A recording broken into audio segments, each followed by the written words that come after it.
All right, everybody, welcome back to the podcast. We're doing another one of these fun Zoom calls with my friend Bill Scher of Politico Magazine and a whole bunch of our friends. And today we have a special guest, Joe Trippi, who is a very famous and renowned Democratic strategist. You know him from the Howard Dean for President campaign. You know him from the Doug Jones for Senate campaign. Joe Trippi, welcome back to the podcast. Good to be with you, Matt. I should have also mentioned you've got a really cool new podcast. Why don't we let's start there. Tell us about your decision to jump in the podcast waters. Well, it's called That Trippy Show, and y'all know how to go find it wherever you get your shows. But no, I kind of, found myself listening to all the stuff that's going on out there, and there's so much angst and ranting on a lot of the podcasts. That just wasn't where, and you know me, that's not where I'm at. And I thought, what about just trying to boil down the 40 years of experience I've got into 30 minutes a week and just see if it can provide some insight or some other ways for people to think about how we get out of all this and what's going to happen in November. So I hope people will give it a listen, That Trippy Show. And it's great to be with you, though. I've always enjoyed being on your podcasts and other things we've done together. Well, it's great to be with you. I think Bill and I will go back and forth, but let me start with this question because it leads into something you just said. You're in a business that is it's cutthroat. It's a tough business. It's always been a tough business, but like right now, the issues are like very moral. I mean, we're talking about issues about things like race. We're talking about just some people. Donald Trump. A lot of people view him as an existential threat. You have managed to keep, despite being a player in this, and significantly. Someone who has a positive attitude and seems to be pretty upbeat. How do you do that? How do you manage that? Because I've just really believed that this is about community. This year, this cycle is about chaos versus community. I mean, I just think and I've always been on the community side of it. How do we come together, not how do we tear each other apart? And I think that's why I've always gotten along. I'm not one of those people who felt like, oh, you don't agree with me, you're on the other side, you're a Republican, therefore let's not talk about this. That's why I've always enjoyed this kind of conversation.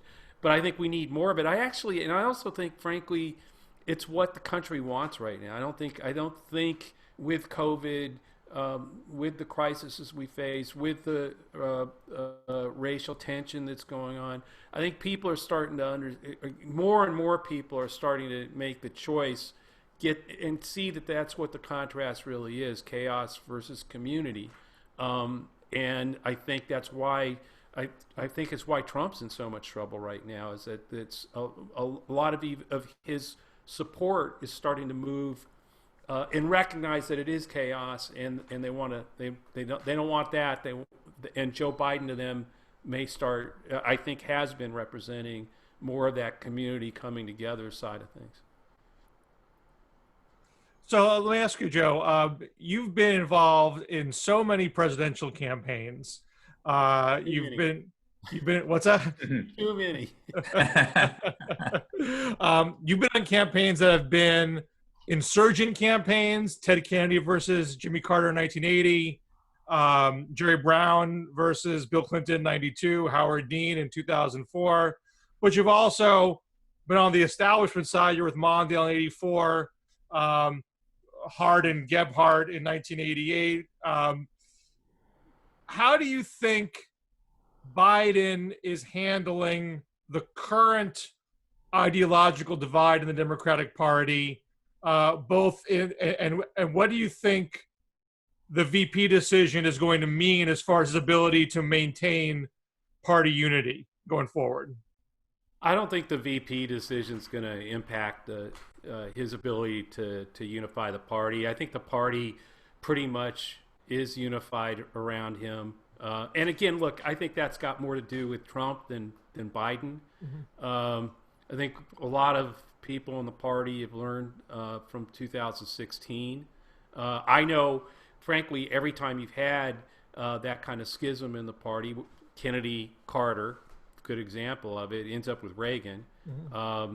It doesn't turn out very well. I think no one is looking at Trump thinking, okay, I'm going to sit this one out. So I think it's Trump that pulls that stops it from fraying because of some pick that Joe Biden makes or some policy that he has. Even though there are going to be people who complain about it, there will be people who take their shots. I don't, in the end, think that'll be the decision that. I don't think our party's got seeing much signs of a schism there. But beyond the election, I agree with you. Trump's the unifying factor here for the most part. But assuming Biden wins, if Biden picks a VP that irritates some faction of the party, will that carry over into Biden's ability to govern? I don't think so. Again, I think Joe Biden knows more than anybody or most what you want in a vice president. And he also knows the power of the presidency that it has over a vice president. Vice president can be involved in everything, or the vice president can be frozen out of everything. And it's the president, and that relationship really does matter. And I think Joe Biden knows that better than, having been vice president to Obama, having been part of everything because of the way they connected, I think that it's much more likely that one of the reasons he picked somebody is going to be because of that relationship and that ability to work together. I think this is much more a pick about governing than winning the election. I think we mostly, in terms of the pick, is he's got to do the pick, the do no harm pick. There are plenty of good candidates that he's talking to, and then they're being vetted. But I think in the end, this is about picking somebody he can govern with, not somebody who thinks that he's going to pick off a state or they're going to solidify one wing of the party. I don't think so. I think Trump's going to solidify the wings of the party, and it's more about governing. Is there a bad pick? Is there someone, if he called you up and said, who should I not pick, you would wave him off of somebody? No, not of the ones that I'm seeing, being discussed today. I just don't see any of them doing, Now, the one thing you don't know with is having been with the Mondale Ferraro campaign of '84, the vet didn't pick up some of the problems in her. I think it was her husband's real estate dealings, right. And so the vetting process really has to be good. That's where I think the Biden campaign could falter. In other words, it won't be because they picked somebody, one of these people who we all, Kamala or Rice or any of them, Karen Bass, etc., or Warren for that matter. I think the question is, is there some surprise that even they didn't know about? And that's really rare these days because everybody learned from the Mondale experience, right? Hey, Joe, I heard you on Bill Kristol's podcast, which I think there's a delay. He tapes it and then it airs later. But I think you were supporting at that point or urging Biden to choose Mayor Bottoms. If I'm right about that, are you still there? And then I also want to get your take on this Politico piece or this Politico mistake where apparently they released Joe Biden's announcement for Kamala Harris, which could be a mistake because journalistic outlets pre-write things, but they had a quote from Joe Biden. What do you make out of that? Well, first on Lance Bottoms, she would be one of my favorites. I don't think there's any chance Joe Biden's going to pick her, but I made the case for why I thought she should be picked, and that is that if you look at COVID, if you look at the police reform, if you look at restarting the economy, local small businesses, all that. Guess where everybody who's been on the front line of all those things has been local, whether it's county officials, city officials, the budgets that are falling apart because there's no resources at the local level to fund police or fire, and those kinds of things. It seems to me I would make the case that we need to get out of all this. It's going to take somebody who can work, federal government working directly with the local governments, and I want to partner with me in the White House who can help me work with local government. So you take it out of Washington solves all your problems. It's Washington getting resources and help local, and I want somebody who's had to face these problems and had to deal with it in the thick of it to be there with me. That would be the case I would make for her. Yeah, and as you noted, I mean, Biden has the Senate experience and the international experience, so that would be a good partnership. Right. Yeah, exactly. So, but I just think it's sort of, I can't see Biden picking a mayor. I mean, there's all the reasons everybody goes, like, Trippi, you're out of your mind. Why would you do that? Those are legitimate, and I think I'm right about why I would go the way I'm talking about. Do I really think that there's an out-of-the-box group around Joe Biden that would say, hey, yeah, let's do that? No, I don't think there's any chance of that. That feels to me like I don't want to say a Palin pick because that has a lot of baggage with it, but that's the kind of pick maybe you would make if you didn't feel like, I mean, like right now, don't you think Biden's kind of playing a safety defense? And maybe that's why I'm saying that. No, I agree, and that's why I don't think they'll do it. I'm not. By the way, I don't think they're wrong not to do it. I'm just. You asked me who. This is who you would pick if you. I'm not. And I've said before, there's a reason I'm an outsider of my party. What about the Kamala? What about the Kamala thing? The Kamala thing, like I said, I mean, Bill and I were talking earlier in our extensive pre-gaming of this interview, which goes on for hours. We're very professional here. Normally I would just assume that Politico made a mistake, because they're pre-writing and that's what a lot of us do. But the fact that they included a quote from Biden, that seems like a super dangerous thing to do, to be pre-writing and making up a quote. Like something feels fishy to me. What do you think? No, I agree. I on the one hand, it's perfectly explainable. They've got 5 of those things all set up and ready to go. Do they have 5 different Biden quotes too? I mean, that's where it does get. I don't know. I don't know what to make of it either. But I agree with you. It's not just me. Yeah, no. I said to Matt, I thought it was ludicrous to think that not only did it leak, but they leaked it to Politico, and that Politico's going to sit on it for several days. Right. That doesn't really add up to me. But I agree. My theory to Bill was maybe Politico did him a favor, or maybe he owes Politico a favor, and so they're going to get this. They were going to get the scoop. I don't know. How could you owe Politico? Okay, maybe.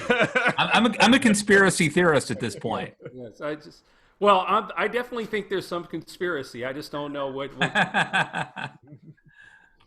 So let me ask you, Joe, about the Senate races. You were, part of the Doug Jones team who had the great upset in the Alabama special. I was a little more uphill for him this time around, running in a presidential year in a deep red state. But is your sense that the Democratic slate of candidates is in the Doug Jones mold? And is that helping them expand the map and make takeover, plausible this time around?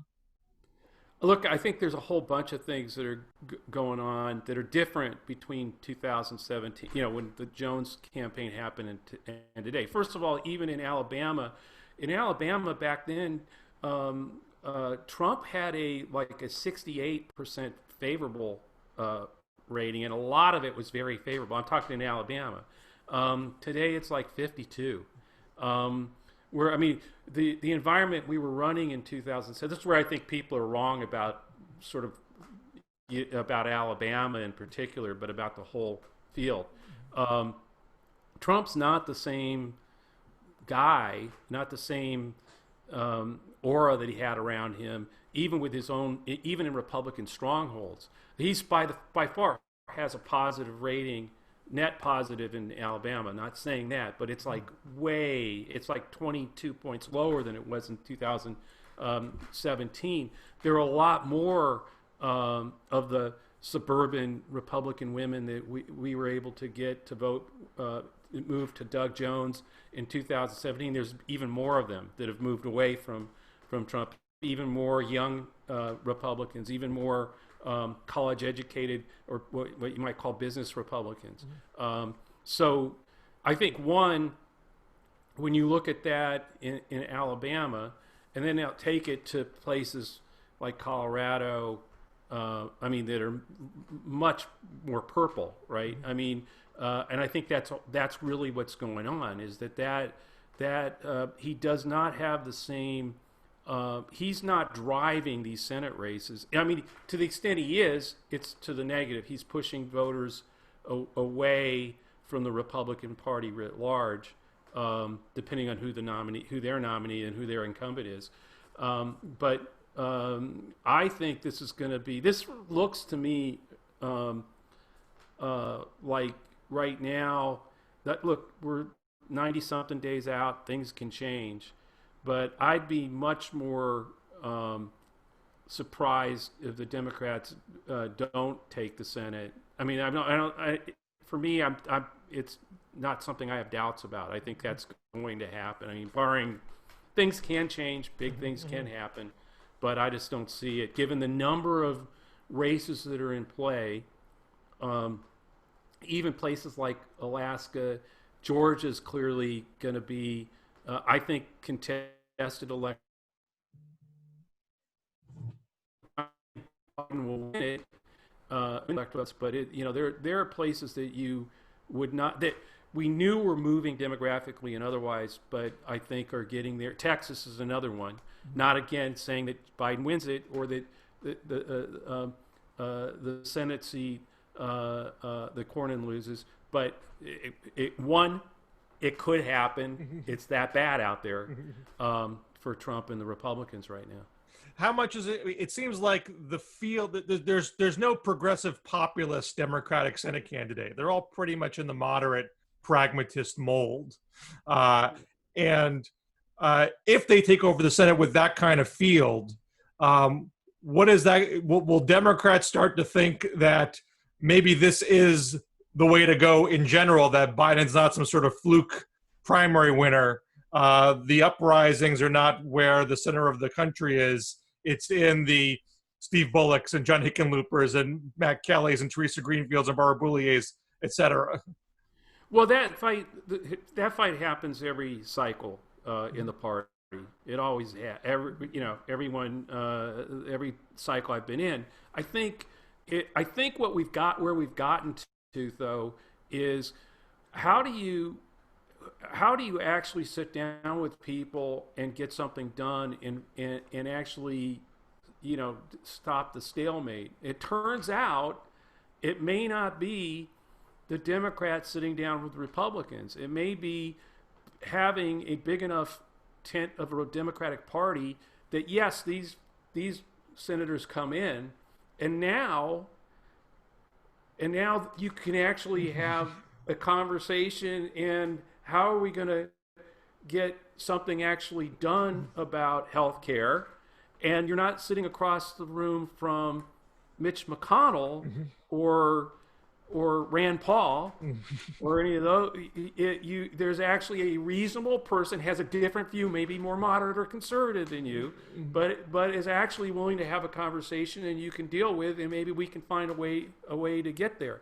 So I think the thing, I think this could be a real realigning election, not one about how many seats did they lose, but one that actually positions the Democratic Party as the one that actually is the party of getting something done, of pulling together. Yes, there's compromise, but we're moving the country, and we actually have conversations, and you can amend things, and you can, the progressives can put an amendment on the floor, and if it gets voted down, people out there are going to be able to say, okay, I want to go do something about that. And right now, none of that happens. McConnell hides it under it's sitting on a desk under a bunch of other bills. So I think I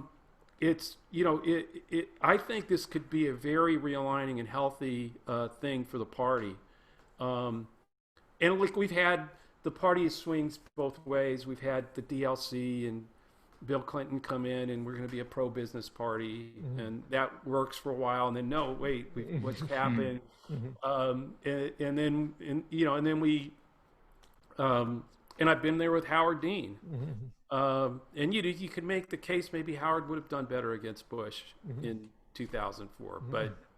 Joe, this leads into the question I wanted to ask you, because, on the right and the center right, there's an argument, going on among even never Trumpers about the future of the Republican Party and, can we vote and support Joe Biden?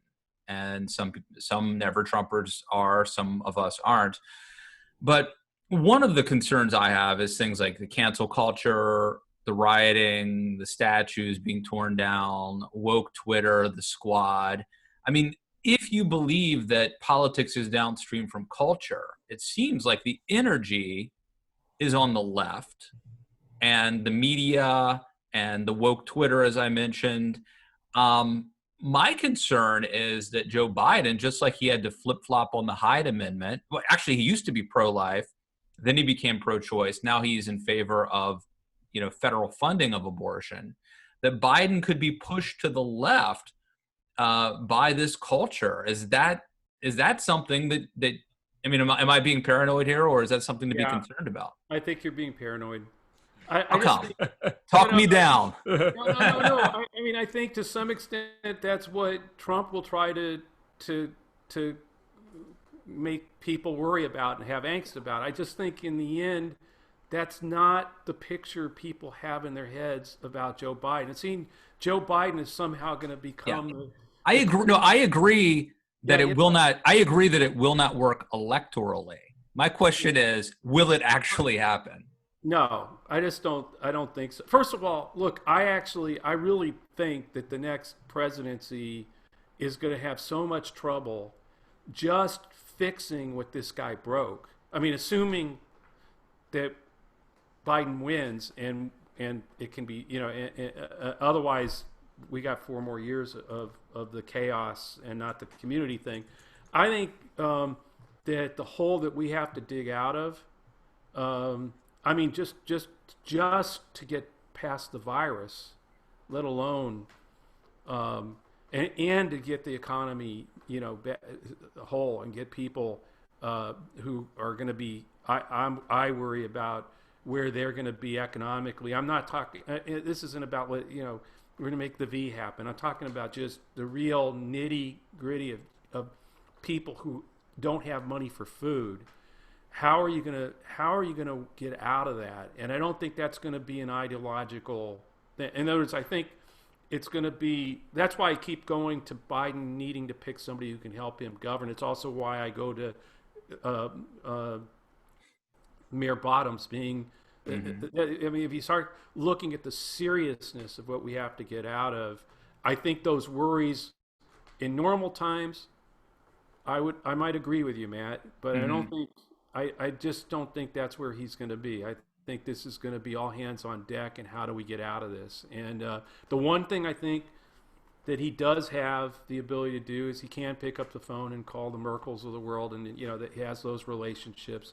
It makes me wonder about the Susan Rice thing. I mean, about the efficacy of that. Does he need more of that for what we're under? And that's actually started making me think about Mayor Bottoms, about where would you go to have the kind of partner that would help us get through this? And look, maybe she can't pass a vet. I don't really know that much about many of them. I mean, in that thing, but that's what I think. So earlier you talked about this chaos in community, and I heard you talk about that on Bill Kristol's pod. I think it comes from Martin Luther King, you said. Yeah. But this is clearly a slogan, a dichotomy that you believe is appropriate for this time. Is that a line that you think is, we'll talk about the line, and is it going to be adopted by the Biden campaign? Oh, I have no idea about them. It was a book that, it was Martin Luther King's last book published in 1967. It was called Where Do We Go From Here? Appropriately, if you think about our times. The book was called Where Do We Go From Here? Chaos or Community? And I had just reread it, and it just struck me that that's what this whole campaign's about, right? I mean, Trump is chaos, and I think Biden is sort of that calm, steady leader who wants community and unity. And I think that's how I would frame this thing, because I think part of the problem Trump has is he is Captain Chaos. I mean, he's not going to change that. Everybody, that great video that I think I saw yesterday online, I can't remember who put it out. I don't remember if it was Lincoln Project or whatever, but it was basically a whole bunch of people saying, here's the pivot. Yes, he pivoted. He's pivoting. Did it from 2016 all the way up to like 2 days ago. And every other 4 days, there's a talking head saying, oh, he's really pivoted. He's become presidential. No, not going to happen. He's Captain Chaos. And I just think that's, the question is, Reagan asked, are you better off today than you were 4 years ago? It's like, do you want 4 more years of this chaos? I mean, that's I think I think more and more people every day are saying, no, I don't want more of this, and more of this is Trump. And that's, I don't know how, and every day he adds to it. He does something else that makes another, and so I don't see that changing. I think it's impacting these Senate races. It's impacting a lot of the even marginal House seats that Republicans should have had a better chance of picking up this year. I'm not, getting back because of the huge wave last time. So we'll see. It can change, but I just don't see how Trump changes it. Yeah. In a couple of minutes, we're going to throw it open to questions from folks on Zoom. And by the way, if you want to be on Zoom and join these calls, and lately we've had Mike Murphy, David Frum, Steve Kornacki, Ross Douthat, and now Joe Trippi. It's a murderer's row, a virtual murderer's row. And you're not exactly batting cleanup, but that leads us to our next question, which is, and Bill will explain that part. But Joe, I hate to bring it up, but the last time you, me, and Bill Scher talked, correct me if I'm wrong, I think you were arguing, Joe, that Iowa has never been more important. And then, I think Biden lost Iowa. So I wanted to maybe revisit the early primary states. No, I totally believe that it was the whole point of that is who wins Iowa, who takes second. That's going to have the biggest impact on the field writ large, and I still believe that's what happened this time around. We can get into arguing whether South Carolina was more important. Yeah. By the way, I don't know if I'm sure you're a religious listener to the DMZ show, but I made the point that Bill made the point that South Carolina is batting cleanup, which is more important, and I compared it to Eddie Murray of the 1983 Baltimore Orioles. So, no, that's right. I think there were a lot of people who were basically saying Iowa won't matter or whatever, and I just don't believe that. You can't. I mean, in a field that large, what I'm saying is Iowa is going to to snap it down real hard. It doesn't decide who the nominee is going to be, but it's going to like have a major impact on the race, and then the rest happens, right? So, Bill, you want to take this and then let's throw it open to questions? Well, and in complete deference to Joe here, I mean, my argument never was that Iowa matters not at all. I thought it was going to matter less than South Carolina, but it still had an impact. I mean, Iowa widowed out Elizabeth Warren. Oh yeah, frankly. That's what If Elizabeth Warren had won Iowa, I mean, that's what I meant. You have to, you as a campaign, you got to win Iowa or take second. You have to. You cannot sit there and go, oh, I'll wait to South. What I was saying is you cannot sit there and say, I'll wait to South Carolina. There may have been one guy in the race who could do that. And I think I did say it. Well, what's interesting now is because you have this regional schedule since 2004. I mean, 2008, you have the Iowa, New Hampshire, Nevada, South Carolina order. We have a Midwest, Northeast, West, South setup. Yeah. And Iowa and New Hampshire are very much white, upper educated states.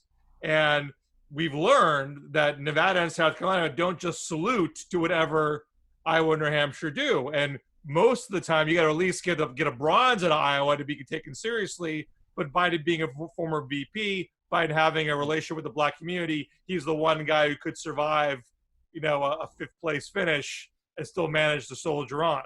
Right. Well, yeah, and I did say that at the time. I always thought that Biden was going to be the nominee, and that all this was, you had to. That's why you have to win Iowa if you're going to take him on. But I agree with you.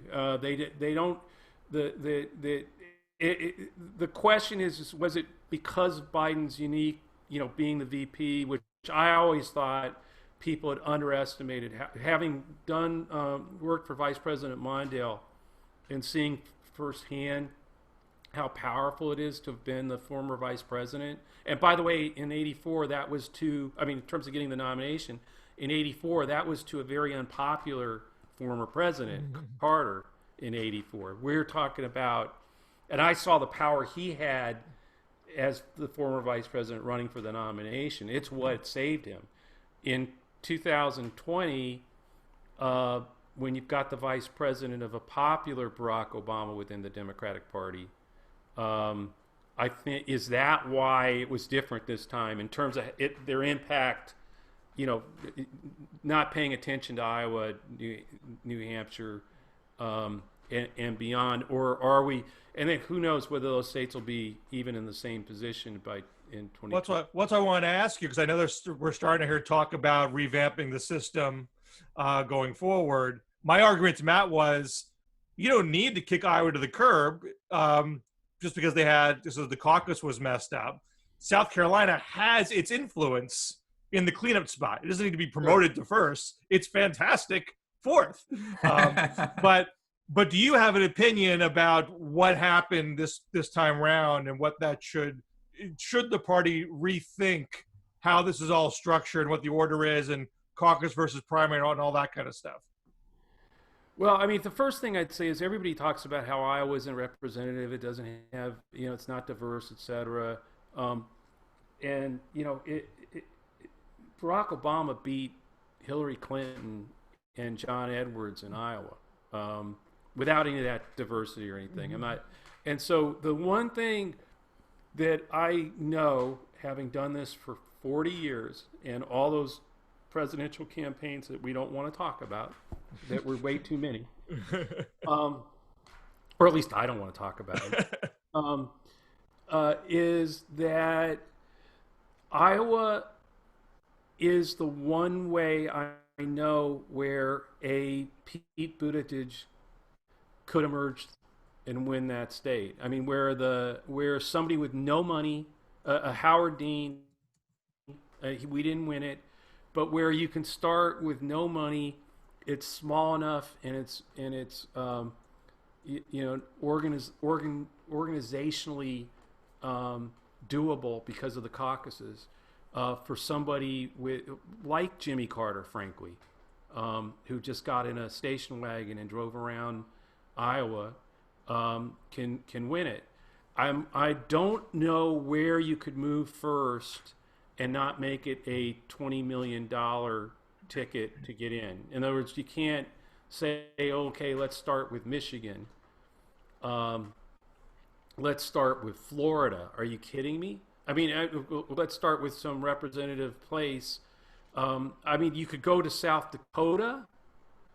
I mean, that's what I'm saying. There's small states that I think would have that capacity for candidates to run around and and talk to voters and without much money create something. The Dean campaign, we were able to do that. I mean, other campaigns are able to do that. We've seen that happen. Gary Hart in '84 was able to come in second and do that. So that's my biggest thing about moving Iowa. It's not that I don't think there's a legitimate where could you move. It's that I don't know where you would move it that isn't just another Iowa, right? Whether it's South Dakota or, it has to be relatively small. Maine, I mean, that's what we can pick them. But I think that's why New Hampshire and Iowa have for a long time worked so well. I'm not saying that they're not obsolete. We don't have to. I'm saying that, and I'll regret ever saying that they're even mentioning that they could possibly be obsolete if I'm with a candidate in 2020. Don't worry, this video doesn't exist, Joe.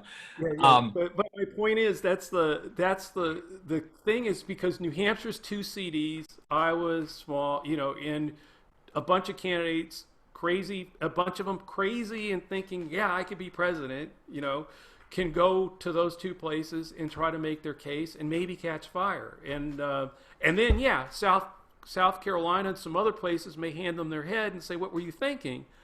But there's something about that actually kind of works. Yeah.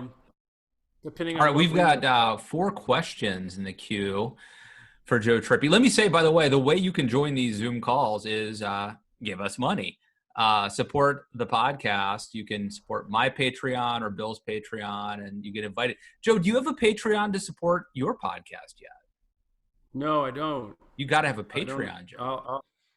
I'll get on that. Have your people talk to my people. Or are you on I have 1 episode in an intro. Then you need a Kickstarter. And a Substack. We can monetize all. Anyway, we'll talk offline.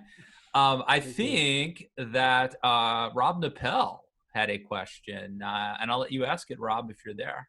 Sure. Real simple. Curious. I'd really like to hear, Joe, your thoughts on the Lincoln Project, both in terms of their impact on the race and if and whether you're concerned about their influence on the Democratic Party.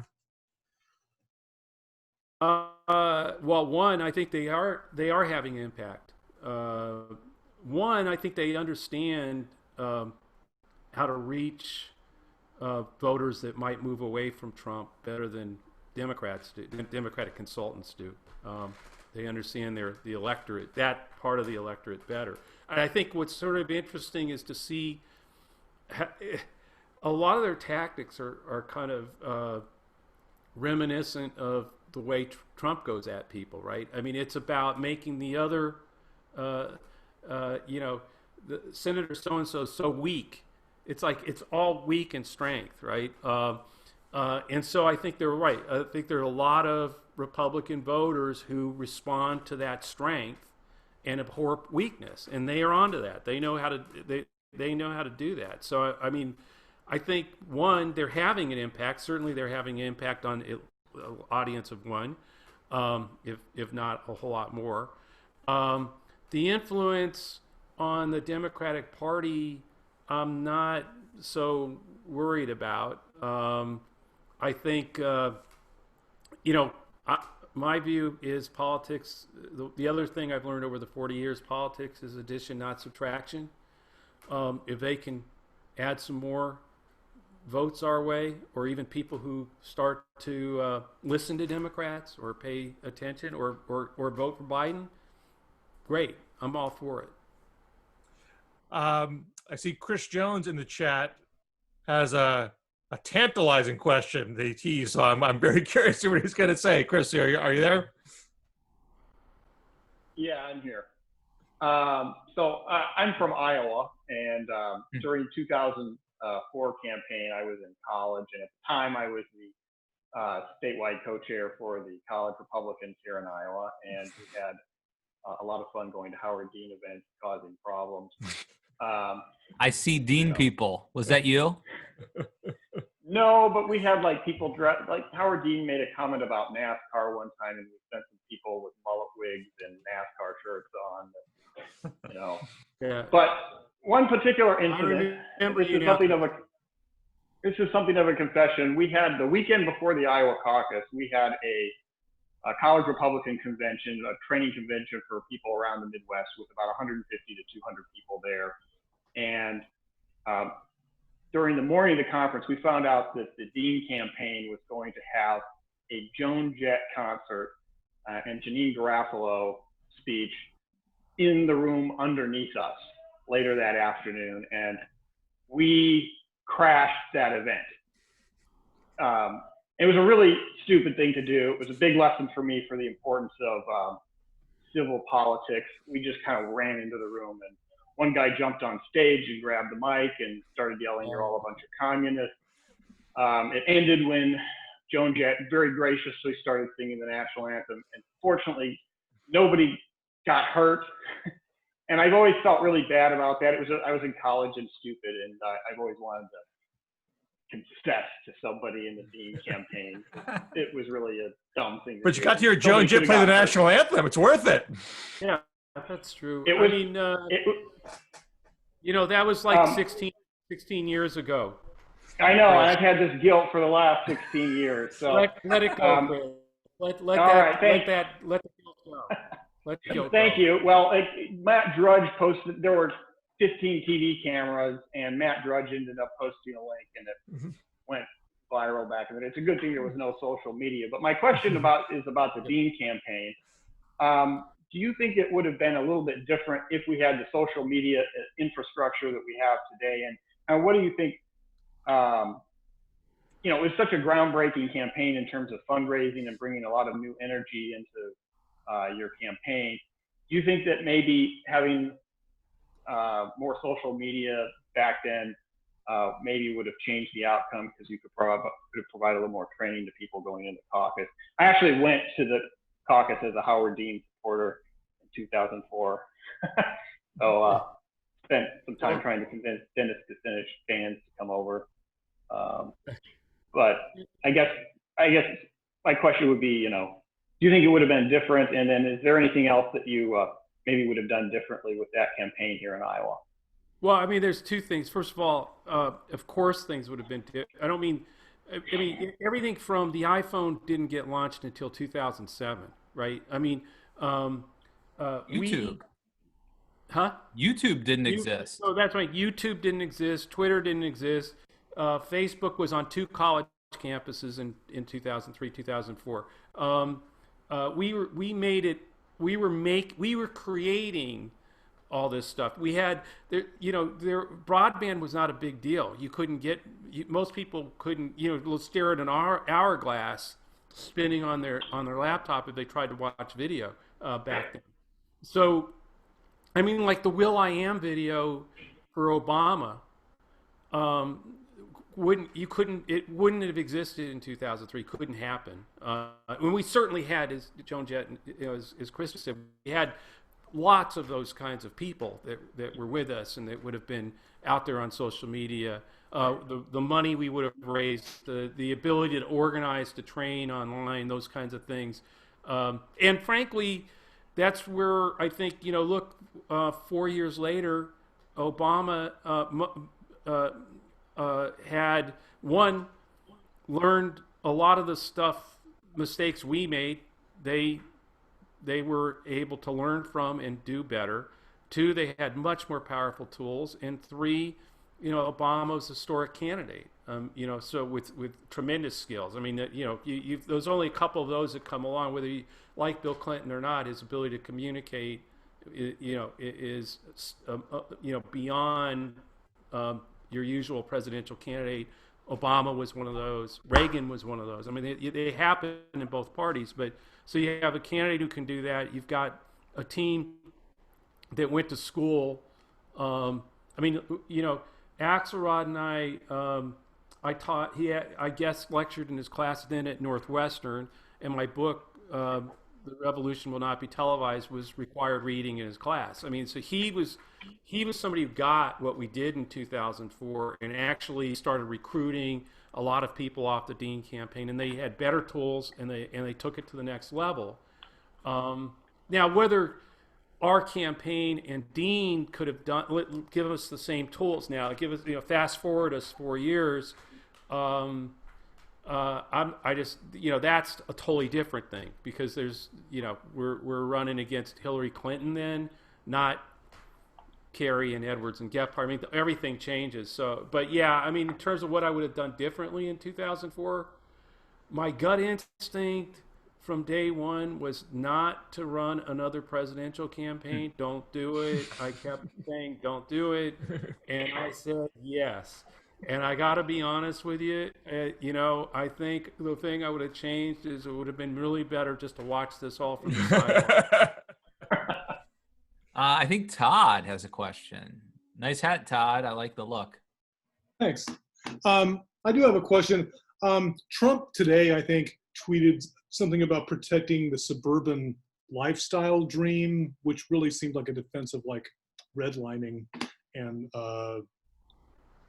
race baiting. So apropos of what you were saying earlier about politics being about addition, is there a way to get, for say the Democrats, to get back at like rural, white, non-college educated voters without abandoning their commitment to civil rights? Trump seems to think no, and I'm wondering if you think there's another way.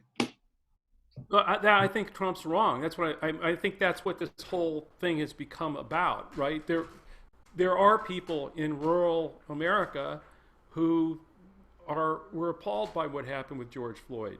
They may not, they may not agree with statute. Do is making more for the riots, more afraid of the urban, swamp that's going to come rolling in, and not try to bring us together. And I think that's what people are starting to realize. I want in this moment, with all of this going on, I do have bad feelings about what happened, what I've watched happen to that man. We should do something about it, not have me, start running ads telling me be very afraid of all the people who are upset about it. So I think in the end, that's what's happening. You're seeing people, the reason Biden's up by double digits in a lot of these places is because some of those voters have said, enough. No, even when they agree with Trump on something now, it's so divisive, so chaotic that no, they're willing to. It's like they're willing to take a chance on someone like Biden. Maybe not. There could have been people we would have nominated. I think that may have kept them frozen. But I think what's happened is they look across at Biden and they see civil, decent. Even if they may not agree with him, but they know he's a decent civil leader. And that's, you look at Trump, and I don't know anybody who can say that. Even his strongest supporters, I don't think, will say he's civil. So that's what I think. I think it's more just, this whole thing is now being driven by that contrast. Yeah, I say chaos versus community. I mean, the Biden campaign talks about it differently, but I think that's centrally what's going on. And so, yeah, I think in rural America, I think people will choose community over chaos. And the only way Trump can ensure that he keeps people frozen in their place is to somehow convince the American people that Biden will be more chaotic, will mean more chaos than Trump. And that's a pretty high bar this guy has set, because he's been really working at it for a while. So I'm not sure he can do that. That doesn't mean there won't be people who will stay with him. Of course they will. But I do think the best hope we've got as a country is that we can come together and even argue about these things, but at least have arguments about them and not screaming, divisive, and sort of, just attacks back and forth. I think we're coming up on an hour. I don't think there's anything in the chat queue in terms of questions, but does anyone have one last question they want to put to Joe before we wrap things up? Todd, you got one more? Yeah, sorry. I'm wondering if there's any chance in a Biden presidency, say that the Voting Rights Act is actually restored in some way. I mean, I think it's another one of those things you got to hope happens, but I think so, because I think one, I really do think this is going to be an earth-shaking election. I think Republicans are going to be stunned, or that we are in that range now if things continue. I think one of the things that people worry about, that I worry about, is the one way that this can get changed or impacted is voter suppression. I'm much more worried about those kinds of things and how Trump's going to attack Biden and beat him that way. But I think there'll be a lot of movement to not just pass the Voting Rights Act, but actually to finally expend the money to actually create a system of voting that actually works, where the voting machines aren't tamperable with. I mean, things like that the administration and, frankly, the Republicans have just done nothing to fund or to fix. And I think, there'll be a lot of pressure to do that. And if this is the kind of election, I think it's going to be, there'll be an impetus. I mean, there'll be a lot of capital within that victory to push things like the passage of the Voting Rights Act, and hopefully it'll be the John Lewis Voting Rights Act, and it'll get passed. I know you guys are all anxious to go check out that Trippi show. Yeah. And by the way, even more than before. Let me plug that. I think Bill has one last thing, and then we'll wrap. But one of the things, if we want to get this to the listeners and the guests here, if we want to get top talent, we need to do things like sell books and get downloads. So it's called That Trippi Show. Download, subscribe right now, rate and review, give it a 5-star rating, write a review. Joe will see the fruits of our labors, and he'll come back on. And Bill, you had a follow up. I saw just on voting, because I've given some talks, informal chats with folks, and I'm always saying, look, man, these polls are just clear as day. This is not a good place for an incumbent to be in, and no one's had a comeback to overcome the deficit Trump has had in all of polling history. And what I often get back is, what about voter suppression? What about voting machines? What about what Trump's going to do to the post office and vote by mail? Do you have a serious concern that Democrats have to worry about funny business getting in the way of the will of the people here? Not if it's big. I do if it's 2 points, 1 point. And by the way, you could make the argument throughout history, both sides have been able to play games. I mean, the old JFK Mayor Daley ballots going into the Chicago River. I'm not. I don't know if it's true or not. I'm just saying. But those kinds of. So yeah, I think it's important to have a really strong monitoring system and have a lot of really good election law attorneys, an army of them, ready to go that morning, election day. All the way through, but that morning. To get the restraining orders or anything else that we need to ensure polls stay open, all those kinds of things. I mean, I just think that the big thing here is, if we win big, there's not a damn thing Trump can do.